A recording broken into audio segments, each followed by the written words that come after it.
On debate, Senator Cordy. Débat, sénatrice Cordy. Merci, Monsieur le Président. Honorable sénateur, je prends la parole aujourd'hui depuis le territoire non cédé des peuples algonquins à Anishinaabe. Je veux remercier le sénateur Gould pour tout le temps qu'il a passé à répondre à nos questions. Il a maintenu sa composition pendant tout ce temps. Et je remercie son équipe parce que pour beaucoup d'entre nous, c'est grâce à notre équipe que nous faisons notre travail. Honorable sénateur, je suis honnêtement déçue d'être ici aujourd'hui pour débattre de la ratification d'un décret d'urgence. Mais si nous, en tant que sénateurs, ne sommes pas préoccupés par les récents événements d'Ottawa, de Coutts, de Windsor et de Surrey, de Toronto, et des événements qui se passent ailleurs au pays, et si nous n'agissons pas, nous aurons échoué à servir tous les Canadiens. Notre débat sur cette motion portera sans doute davantage sur ce qui s'est passé à Ottawa, puisqu'il s'agit certainement de l'exemple le plus patent d'anarchie. Aurions-nous pu prévenir l'occupation à Ottawa? Probablement. La province aurait-elle pu en faire plus? Nous avons tous vu les camions se diriger vers Ottawa. Mais puisque aucun acte ou intervention considérable n'a été prise avant la semaine dernière, je pense que la loi demeure la seule voie à suivre. Soyons clairs. L'invocation de la loi sur les mesures d'urgence était la première tentative réelle de résoudre la situation à Ottawa. Et c'est un fait qui me préoccupe. Nous savons, par exemple, que les forces de l'ordre ont pu démanteler avec succès le blocage au pont Ambassadeur sans ces mesures et ont pu dégager Queen's Park des manifestants. Mais ici à Ottawa, les lois existantes n'ont pas été appliquées pendant plus de 20 jours et les résidents se sont sentis effectivement abandonnés par l'administration municipale et par le service de police local. Je suis certaine que les examens et enquêtes qui suivront nous en diront plus sur le sujet.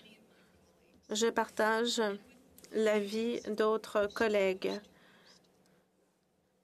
et de Canadiens de partout au pays. Comme quoi,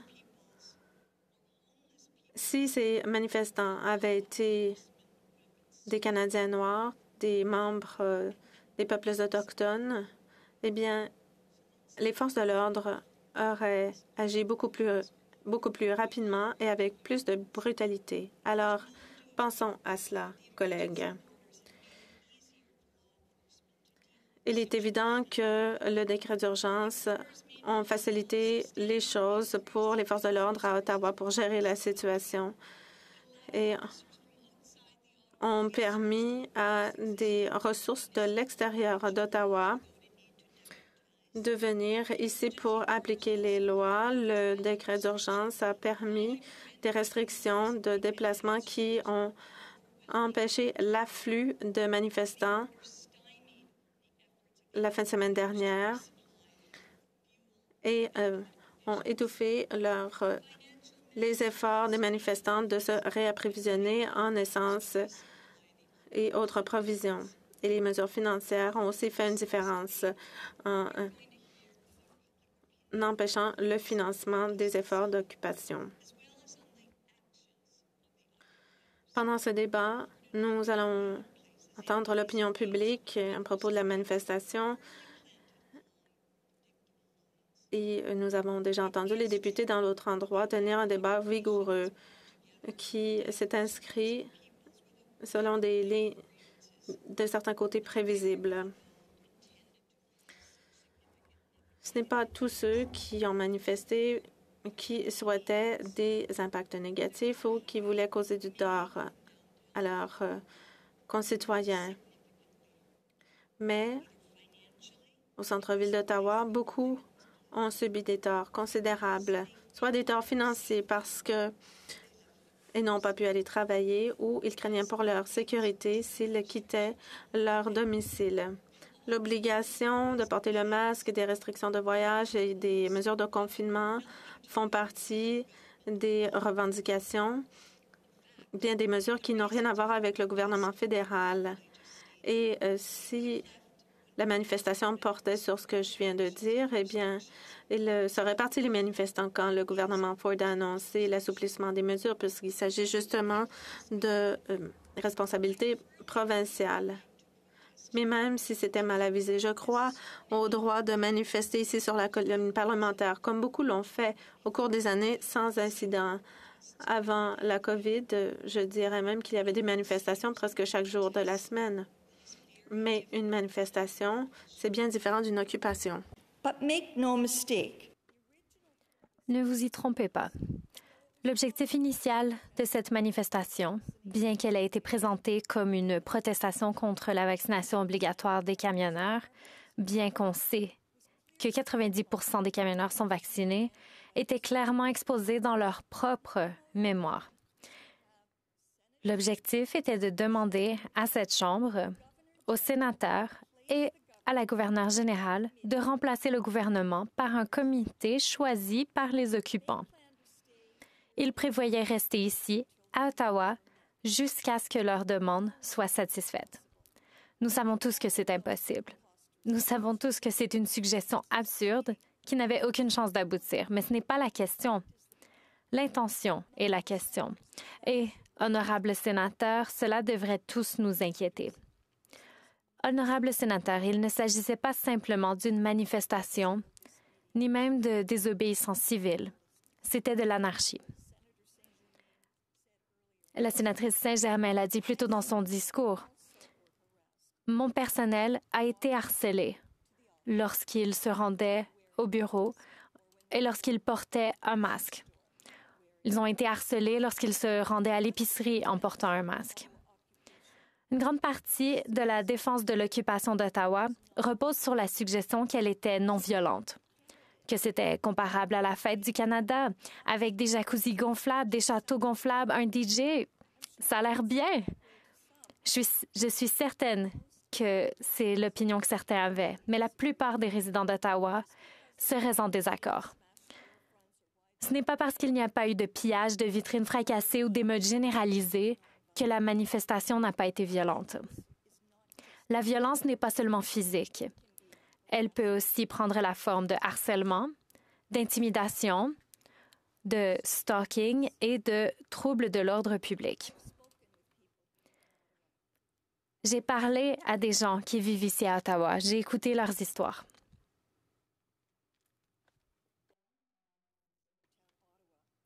Au centre-ville et à Centertown vivent environ 25 000 personnes. Plus de 10 % d'entre elles sont des personnes âgées. Le secteur du centre-ville, le secteur le plus touché par l'occupation, est un endroit où plus de 15 % des résidents sont âgés de 65 ans et plus. Ce ne sont pas des Karen, ni des personnes avec des salaires à 6 chiffres et qui ne travaillent que 20 heures par semaine. Inaudible pour l'interprète. Selon le recensement de 2016, le revenu médian des ménages à Centertown varie entre 49 000 et 61 000 $ avant impôt, et dépendant de la partie spécifique de la communauté représentée. C'est un quartier dynamique, animé, rempli de boutiques, de cafés et de personnes de tous âges. Bien que le centre-ville évoque des images d'immeubles, de tours à bureaux et de gouvernements typiques d'Ottawa, il abrite également des milliers de personnes. Les résidents d'Ottawa ne pensent pas qu'ils sont meilleurs que les autres. Ils ne pensent pas non plus qu'ils sont spéciaux. Mais personne ne devrait avoir à tolérer ce que les habitants d'Ottawa ont enduré pendant 24 jours. Des klaxons retentissant à toute heure du jour devant les maisons, assez forts pour blesser l'ouïe d'une personne et les empêchant de dormir. des feux d'artifice juste à côté de grands bâtiments résidentiels abritant des familles et des personnes âgées, les maisons empestant l'odeur de fumée et d'essence, des feux ouverts, des cochons cuits à la broche au centre-ville, les habitants qui portaient le masque étant harcelés, suivis, certains même agressés pour avoir refusé d'enlever leur masque. Il y a eu une tentative d'incendie criminel dans un immeuble résidentiel et des méfaits commis aux portes d'un autre. On a essayé d'enfermer les habitants à l'intérieur de leur bâtiment. L'électricité et l'eau ont été coupées dans certains nombres d'immeubles résidentiels suite à des infractions dans leurs locaux techniques. Les lignes téléphoniques du 911 ont été saturées d'appels visant à déjouer les forces de l'ordre. C'est honteux. Honorables sénateurs, des journalistes ont été harcelés. On leur a craché dessus. Ils ont été physiquement attaqués, même alors qu'ils étaient en ondes. Et certaines personnes pensaient que la menace avait été écartée, mais aujourd'hui, on a dû évacuer le centre Rideau suite à un incident. Des commerces ont été envahis de personnes refusant de se conformer au port du masque obligatoire dans la province de l'Ontario. Des entreprises qui ont déjà tant souffert de cette pandémie et qui s'attendaient à une diminution des restrictions après le dernier confinement, y compris des restaurants qui pourraient maintenant ouvrir leurs portes aux clients, ont dû fermer leurs portes suite à cette occupation. Le centre Rideau, 4e centre commercial le plus fréquenté au Canada, a été fermé pendant 3 semaines, perdant des dizaines de millions de dollars de revenus et mettant 1500 personnes temporairement au chômage.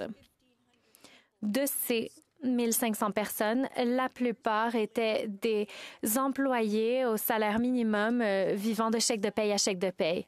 Vous savez quoi, honorables sénateurs, pour moi, ça ne ressemble pas à la célébration de la fête du Canada.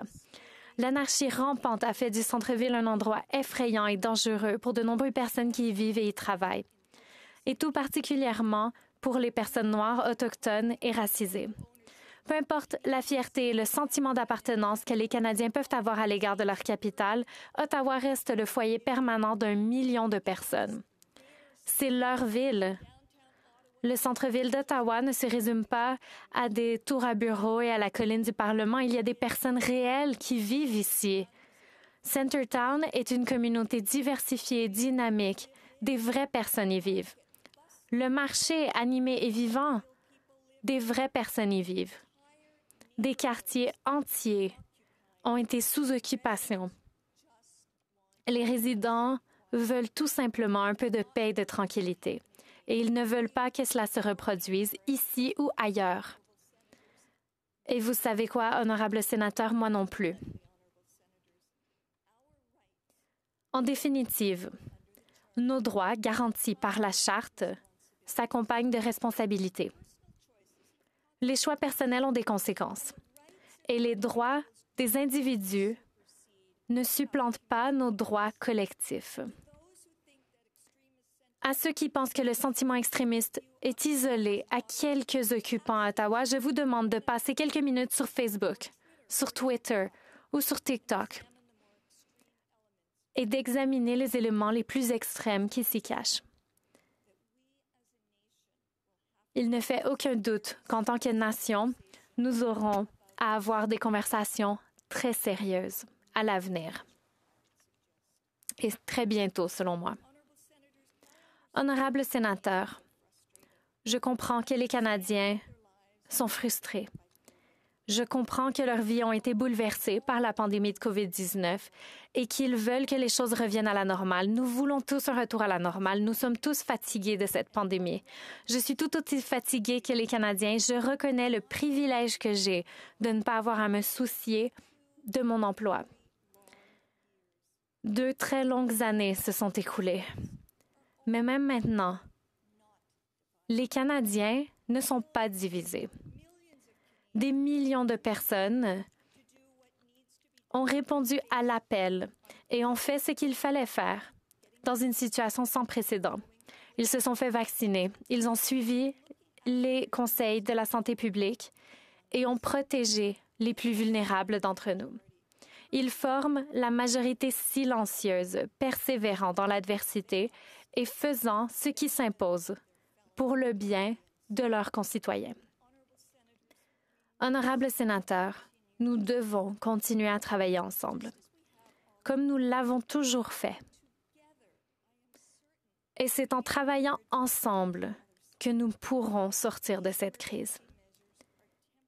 Ces mesures d'urgence sont temporaires. Elles sont soumises à la surveillance du Parlement. Et je crois qu'elles sont appropriées pour la situation actuelle. C'est pourquoi j'appuierai la motion qui nous est présentée. Merci.